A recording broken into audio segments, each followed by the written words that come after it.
Usually, when we crack open a set of security logs for a deep dive, we know exactly what we're in for. Oh, yeah, it's dry. Right, it's binary. Gate opened at 8 a.m. Delivery truck arrived at 8:15. Guard patrol complete. It's just the background noise of everyday life. Necessary, sure, but But usually pretty boring. It's the kind of data you only look at when something has already gone wrong. You're looking for the exact timestamp of when the window broke. exactly. Yeah. But the stack of reports we have today, this is completely different. We aren't looking at a standard logbook here. No, not at all. We are looking at a stack of executive reports and some surprisingly advanced statistical analyses covering a specific facility from December 2025 through February 2026. And honestly, it reads less like a compliance report and more like a techno-thriller. It really does, because we aren't talking about broken fences or lost keys here. We're analyzing a facility that went from routine asset tracking to a level 5 red security status in just a matter of weeks. Yeah. And the tension in these documents is just palpable. You can feel the escalation. What hooks you immediately is how they figured it out. Because they didn't just catch a guy jumping a fence and call it a day. They used advanced statistics. Right. Things like ANOVA, chi-square tests, factor analysis. Exactly. They used those to predict human behavior. They literally used math to find the pattern in the noise. And that's really the mission for this deep dive. We're going to unpack how they used that data to reveal a highly coordinated, organized effort to probe a facility's defenses. Yeah. And I think the most shocking part for you listening will be the level of organization from these threat actors. It's terrifyingly competent. It is. But I also want to make sure we push on the solution side of things today, because this report frames itself as a masterclass in operational intelligence. Moving from reactive to predictive. Exactly. Most security is reactive. An alarm goes off, you run to check it. What we're seeing here is predictive. They stopped looking at what was happening and started calculating what would happen next. Which changes the entire game. It does. So let's get into the weeds. Usually we'd go chronological, but I think to understand the gravity of this, we have to start with the climax. The report calls it the Lever 5 incident on February 21, 2026. The smoking gun. Right. It's 17:20, that's 5:20 p.m. A vehicle rolls up, identification KL017043.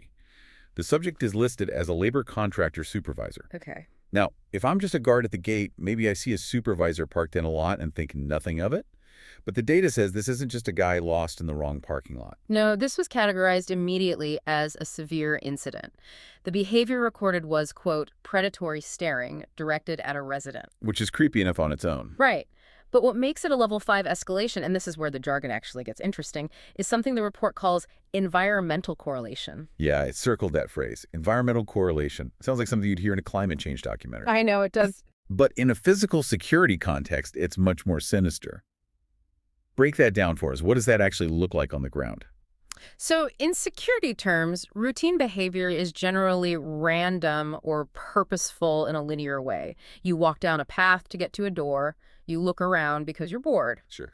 But environmental correlation is when a subject specifically aligns their physical position with the blind spots of the infrastructure. So they aren't just standing there. They're standing exactly where they know the camera can't see them. Precisely. Or they're timing their movements to match the mechanical rotation of a PTZ camera, those cameras that pan back and forth. Wow. In this February 21st incident, the supervisor wasn't just loitering. The analysis shows he was positioning himself in a known dead zone near the sidewall compound. Oh, wow. Yeah, he was aligning his line of sight with specific house openings like windows and doors, all while maintaining a facade of just hanging around by his car. That creates a very specific chill for me. Because it implies deep knowledge. You don't accidentally stand in a blind spot while staring at a window. It's calculated. And that's exactly why it was escalated to law enforcement. The data showed this wasn't a misunderstanding. It was the culmination of weeks of probing. But here is the kicker, and this is why we're talking about statistics today. The data predicted this would happen. Not just that it could happen, but that it would. Yes, that it would happen at exactly this time of day. Which brings us to the Twilight vulnerability. This was one of the biggest findings in the ANOVA report. And for those who aren't stats nerds, ANOVA stands for Analysis of Variance. Right. Basically, they were looking for which variables caused the biggest change in risk. And they pinpointed a very specific time window where things go wrong. 1700 to 1900. 5 p.m. to 7 p.m. Why is that window so specific? Because the data is incredibly stark here. If an incident happens in the morning, the report says it's usually low stakes. But if something happens in that late afternoon window, the probability of it being high severity just skyrockets. They actually used Bayesian probability analysis to prove this. Okay, wait, explain that for a second. How is Bayesian analysis different from just saying, mostly bad stuff happens at night? So standard probability just looks at how often something happens overall. Bayesian probability updates the likelihood of a hypothesis as more evidence becomes available. It deals with conditional probability. Okay, so the condition here is the time. Exactly. The condition is time of day. And the numbers they crunched are staggering. If an incident occurs in that afternoon block, there is a 69.2% probability it is high severity, level 4 or 5. Almost 70%. Yeah. That's massive. That means if the alarm rings at 6 p.m., you should already be assuming the worst. You should. But look at the evening and night block. Anything after 7 p.m., that risk drops to 20%. So the darkness isn't the danger. The danger is the transition. Exactly. The twilight zone. Mm-hmm. So what is it about 5 p.m. to 7 p.m.? Is it really just the lighting? The reports identify two factors. One is environmental, yes. Shifting light makes it harder for cameras to get clear images. You get glare, long shadows. Right. And it makes it easier to see into lit houses while standing outside in the dusk. You become invisible, but the target becomes a beacon. Ah, the fishbowl effect. The resident turns on the kitchen light and suddenly everyone outside can see in, but the resident can't see out into the dark. Exactly. But the second factor, and the report argues this is the critical one, is operational. It's the shift change. Ah, of course. The staff rotation. The threat actors, and the report uses that term specifically, threat actors, they know that at 1700, the guard force is swapping over. Right. There's a handover of keys. A debrief, a mental checking out for the day shift, and a warming up for the night shift. There's a momentary lapse in focus. The subjects are exploiting that administrative gap. So you have a labor contractor supervisor in a vehicle exploiting a shift change to stare into a residence from a camera blind spot. That is incredibly sophisticated. Right. It implies they've been watching the guards just as much as the guards watch them. It does. But what's even more interesting to me is that the supervisor didn't do this alone. Or rather, he didn't do it without help. Right, this is where we get into the hierarchy of threat in the chi-square analysis. Yes. This is the part that really blew my mind. Because usually you think of a threat as a bad guy, singular. But the report talks about a hierarchy. Obviously not everyone working at the facility is a bad guy. But the data shows that different types of workers pose very specific types of risks. Correct. The chi-square test is designed to check for independence. Is variable A independent of variable B? In this case, is job title independent of security risk? And the answer was no. A resounding no. They found a statistically significant link between the job title and the specific type of bad behavior. So break that down for us. Who does what in this ecosystem? At the top, you have the supervisors. Like our guy on February 21st. The statistics link supervisors to level 4 and 5 incidents. Asset tracking, planning, predatory behavior. Right. They are the planners. They're the ones taking the high-level risks for high-level rewards. Okay, so the bosses are doing the recon, but they can't be everywhere. They can't just walk around shaking fences themselves. Exactly. They need data. And that's where the general laborers and housekeeping staff come in. The analysis links them to level 2 and 3 behaviors. Which honestly sounds less scary. Level 2 sounds like, I don't know, a parking violation or forgetting your ID badge. You would think so. And that's where most security teams fail. They ignore the small stuff. But the report calls these precursor behaviors. Yeah. This is a huge aha moment for you as a listener. The laborers aren't attacking, they are counting. Counting. Like physically counting things. Literally counting. The logs explicitly mention, quote, counting behavior while walking and symbol and hand gestures. Wow. And this happens mostly in the morning blocks, 0700 to 0900. A cleaner walks down the perimeter and they're observed using finger gestures to count cameras or fence posts or security guards. So the morning crew comes in, counts the defenses, and effectively maps the site. Exactly. They are building the map. And there's another detail in there that's straight out of a spy movie. Lateral mobile placement. Yes, I saw that. Holding a phone sideways under a bag. It's a concealment tactic. You hold your phone flat, camera lens facing out, underneath a tote bag or a jacket. So you look totally normal. You walk naturally, but the phone is recording video of the entire perimeter. To a casual observer or even a guard who isn't paying close attention, you're just carrying your stuff. But to a security analyst. To an analyst looking at the data, it's a massive red flag for covert recording. So I'm realizing now the morning counting by the cleaners lays the groundwork for the evening probing by the supervisors. That's the pattern in the noise. The ANOVA and chi-square tests prove these aren't isolated incidents. It's a supply chain of information. A supply chain. That's a great way to put it. The low-level workers gather the raw data, where are the cameras, how many guards, and the high-level supervisors use that data to exploit the gaps at twilight. It's terrifyingly organized. It's almost military in its structure. And to visualize this, the analysts use something called factor analysis, which group these behaviors into profiles. Right.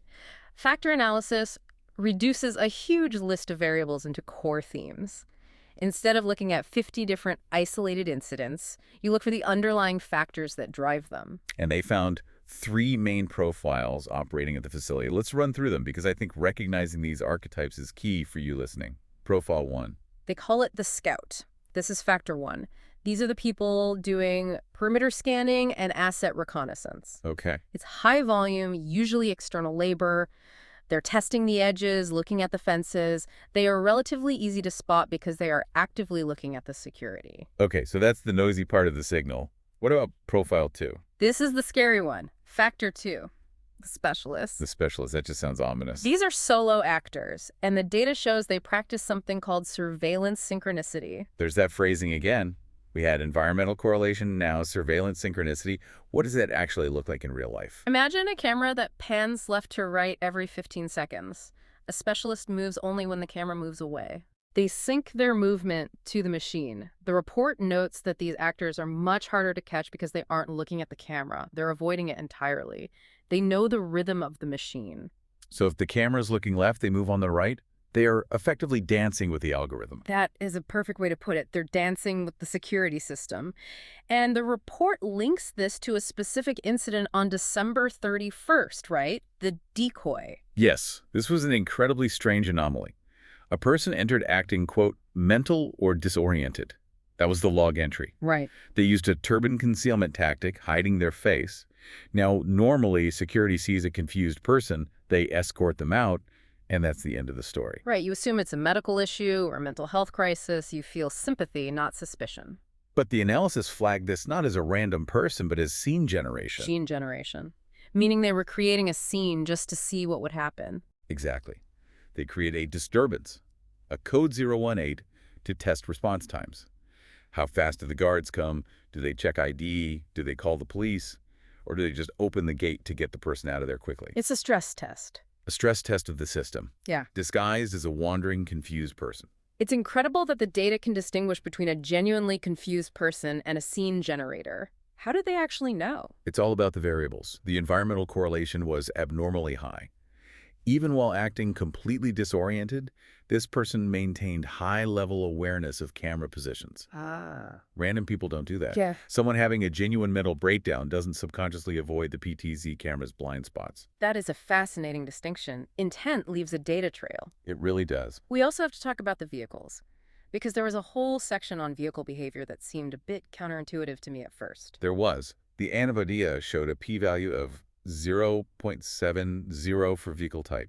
And for the non-statisticians out there, a high p-value basically means this result isn't statistically significant, right? Correct. It means statistically, it doesn't matter if it's a lorry, a car, or an auto rickshaw. The vehicle type doesn't predict the threat level. We tend to profile big trucks as dangerous and small scooters as safe. But the math says that's totally wrong. But how they move matters immensely. Yes. Four-wheelers versus two-wheelers. Four-wheelers, cars, and Jeeps are statistically linked to loitering. Right. They are stationary platforms for surveillance, sitting in a car with the engine off, just watching. Exactly.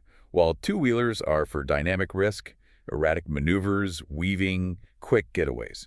But the strongest predictor of a high-severity incident wasn't the car or the bike itself. It was plate clarity. And this is the part I struggled with. Yeah. The report says if you can read the license plate clearly, it's a more serious incident. Wouldn't the bad guys want to hide their plates? You'd think so. If I were robbing a bank, I'd take my plates off or cover them with mud. But the regression analysis shows that high-severity incidents, level 4 and 5, are usually brazen. Oh, I see. They are close up, they're aggressive. When a vehicle is close enough to be a predatory threat, you can read the plate. If it's just a vague blur in the distance, it's usually low risk, just passing traffic. So high clarity equals high danger. It's an aggression metric. They're close enough that they don't care if you see them, or they're testing to see if you will challenge them. Exactly. It's an assertion of dominance, like, I am here looking at you, what are you going to do about it? And honestly, if you see a car idling right outside your gate, and you can read the plate perfectly, that's far more threatening than a blurry car down the street. So we have the profiles, we have the timeline with the Twilight Zone, we have the hierarchy where cleaners count and supervisors act. The big question is, so what? How does the facility actually fix this? Right. The report outlines a master plan. It does. And it's not just, hey, hire more guards. Because if you just throw more bodies at a problem like this, you're just giving the cleaners more things to count. Good point. The response has to be strategic. The first recommendation is the power shift. Right. We know the vulnerability is 1700 to 1900. We know the shift change is the weak point. So the recommendation is simple but highly disruptive. Don't swap at 1700. Overlap them instead. Exactly. Run a shift from 1630 to 1730. Create a double-staffed buffer zone during the twilight window. Ensure that when the light creates those blind spots, you have twice as many human eyes on the target. You totally eliminate the administrative gap. That seems so obvious once you see the data, but you'd never think of it if you were just looking at a roster. You'd think, well, 5 p.m. is a normal time to go home. That's the power of the time series analysis. It turns a basic roster into a defensive strategy.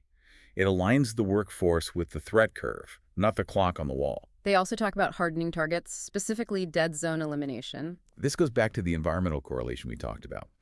The supervisor on February 21st was hiding in a specific blind spot at vehicle gate 1 and the sidewall. Yeah. The recommendation is purely physical. Move the cameras. Trim the bushes. If the data says they are hiding in spot X, you eliminate spot X. You deny them the geography they need to operate. And they named the specific vehicle to ban, too, the KL01 series. KL017043. The targeted watch list. It's not just about banning that one car. It's about flagging the entire labor contractor associated with it. Right. The data shows the supervisors are the root risk, so you cut off the head of the snake. Yeah. If you ban the supervisor, the counting laborers lose their purpose because there's no one to report the data back to. But the most interesting recommendation to me was the change in intervention. The report suggests moving from internal analysis to active deterrence. Yes, this is a massive philosophical shift. Because right now, or at least during the report period, they see a cleaner counting cameras in the morning, and they just log it. They write, subject is counting. They treat it as data collection. They watch the watcher. Which is completely passive. Right. And the expert recommendation is, stop doing that. If the morning count is the precursor to the evening attack, you stop the count. So you go up to the cleaner at 7 a.m. and say, hey, put the phone away and stop pointing at the cameras. Exactly. You disrupt the OODA loop, observe, orient, decide, act. If you break their observation phase in the morning, you prevent the action phase in the evening.